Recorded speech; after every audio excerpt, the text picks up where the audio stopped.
Morning, Coach. Can you hear us okay? Yes. Great. We'll kick things off. We have a number of writers here to ask some questions. First up will be Ralph Russo. Ralph?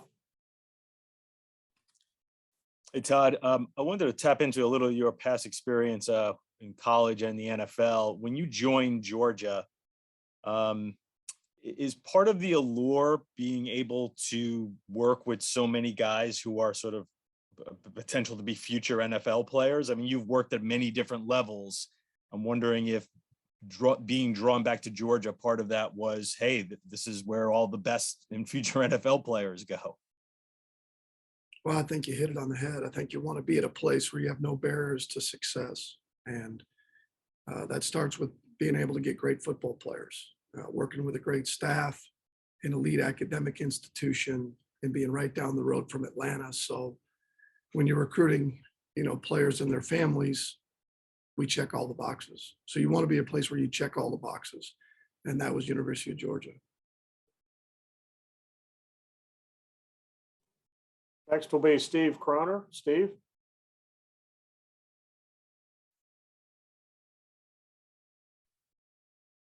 Doing a story on Brock Bowers. How soon before he got on campus did you realize he was going to have such an impact on your offense? And how have you made him a better tight end? And how has he made you a better offensive coordinator? Well, the first part of it is, first of all, we saw his work ethic. I spoke about that, a week ago about how he's wired. So we don't have to touch on that anymore. He's wired the right way. He works awfully hard at his craft. He only knows one speed. So right away, we know he'd be able to contribute. Did we know it'd be to this extent? Of course not. So, but once we saw him work, his skill set, we knew that, we had a chance to have somebody that we could rely on. And as he's continued to develop, Coach Hartley deserves a lot of credit, one for recruiting him, two for developing him. We've just tried to continually move him around, put him in a position to make plays. He's embraced that. He works awfully hard. He's had a lot more to do with what we do, in terms of how he works and how he prepares than I've had to do with his progression. I mean, that's just because the way he's wired. Next will be Seth Emerson. Seth? Todd, as great as Stetson was the other night, as really good as he's been, there's obviously 2 games against Alabama that are kind of blot on his resume. Do you see anything kind of common in those games that is instructive about this one, or did you see those 2 games as just kind of separate from the rest of what Stetson does? Well, I mean, I don't see it as that those 2 games are going to predict the future. I don't see it that way. I see it as, he's played, I don't know how many games as starting quarterback, and like any player, they've had their moments where they haven't played up to what they believe their standard to be, or we believe that standard to be. It just so happens to have come in the second half against the team we're about to play. But, we just need to understand that the first 2 halves of each of those games was outstanding. And I've said that before, he has everything we need to be successful offensively. And our issues with turnovers aren't his issue in particular. That's everybody in this country. If you turn the ball over, you're not going to win, no matter how you do it. The first turnover a year ago was a batted ball that was out of his control. The second interception was a tip pass on an in cut that went directly to him. Now the third one was a poor decision. So the bottom line is I can do it better as a coordinator to put him in better position to be successful. He understands that. Our team understands that. So, I expect him to play well, just like I did last week. Next will be Chip Towers. Chip? Yeah, kind of in that vein, Coach, you have an extensive NFL background, playing another team in close proximity just a few weeks later.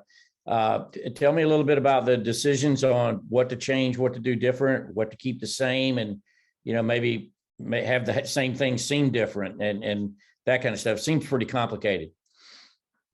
Well, you're right. It is a little bit different. You do get that in the NFL with your division teams where you play them twice, and sometimes you can play them relatively close together like this is. And, and we played them last year. So we've got enough film on what they want to do, and they're not going to change. They're successful for a reason for what they do. And so are we. I mean, if you're constantly changing what you do and your identity, I don't think you're going to be very good at anything. So obviously we take from the things that we did well and build on that, and the things we didn't do as well. And obviously there's calls that we had that in both games, or other opportunities that we didn't get called. So we're looking forward to the opportunity and the shot at it. And they're going to get our best. I can promise you that. Next we, Anthony Dasher. Anthony?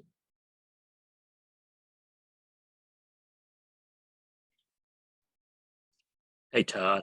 How do you best quantify, the improvements when you talk about Stetson that he's made from last year to right now to become starting quarterback?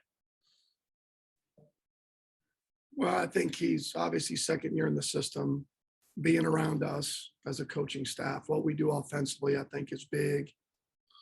And just playing. I think we forgot at times, that he really hadn't played a lot of football here. And I think being around the same players, I think the consistency that we've had at times, that we've tried to get the ball to those guys have helped. But to me, he's matured in terms of understanding what we want to get done, and also just playing. There's just the reps that you get in practice and then games that get into your memory bank, whether they're scars or things you've solved or decision-making, I think all comes into that. And the longer you play, a guy like Aaron Rodgers or Tom Brady or those guys, or Ryan Fitzpatrick, I mean, some of the things they do now, they didn't do early on in their career. That develops over time, and they continue to improve their game and their understanding of what we want done. All right, next will be Dennis Dodd. Dennis? Got it this time. Todd, you were pretty emphatic of your support for Stetson last week when talking about JT. Stetson's got 10 touchdowns in the last 3 games. I just wonder if there was a point where, I don't know what the word is, that you trusted him more to go downfield, to do more things, or is that overestimating it? Oh, I don't know. I mean, I think the hardest part is the way our season has gone. Our season, we've had a tremendous season. And for a number of those games, we put ourselves in position to where we didn't need the quarterback to make plays in the second half of games.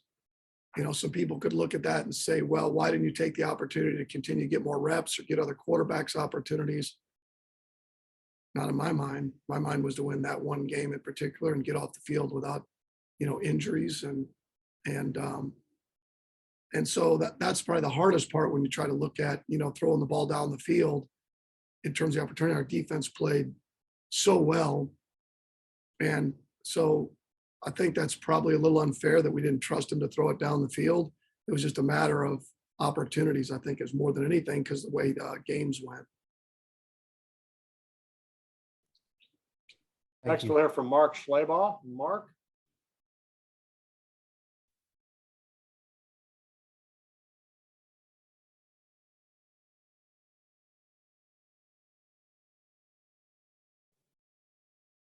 Mark, you with us?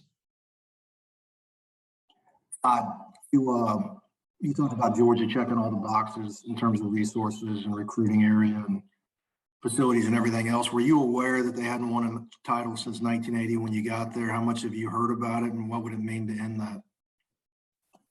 I had not, because I really, in a lot of ways, that didn't factor into it, because I knew what the place was like now, and I knew the success that they had, and we're awfully close in previous years to that. And that's what you can ask, is just an opportunity to put yourself in the tournament or in position, I guess the best way to put it.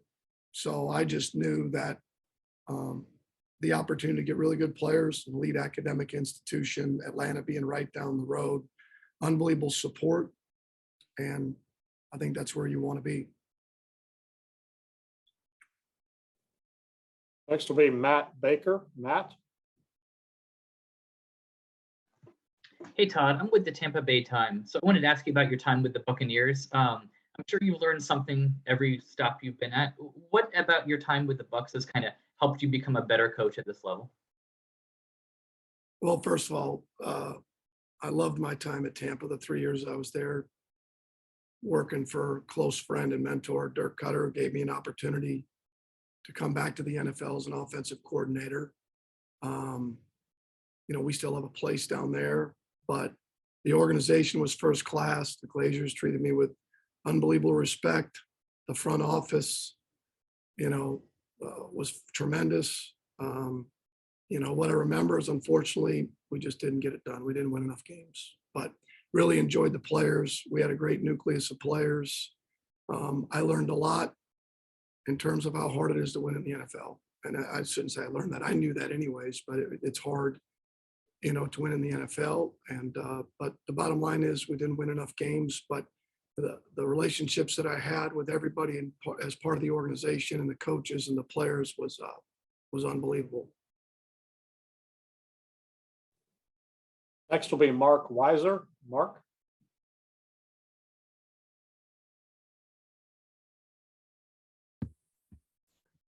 Hey, Todd, being a guy that grew up in the Midwest, what will it be like to coach this game in Indianapolis? And we have family coming from that part of the country, and being a play caller in the national championship game, does that excite you as a guy that's been doing this for a long time?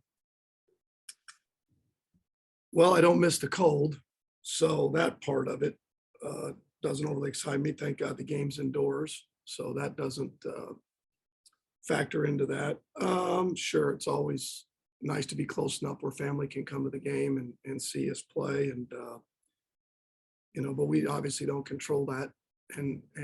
But I'm excited for the game. I'm excited for our players. This is about our players and the opportunity that they have in front of them that they've earned. I mean, they've earned this by the hard work they put in starting at the end of last year. This is a year-long process that our guys have been through to get to this point and to have this opportunity. And it's everything that we do it for. Everybody has this initial goal going into it.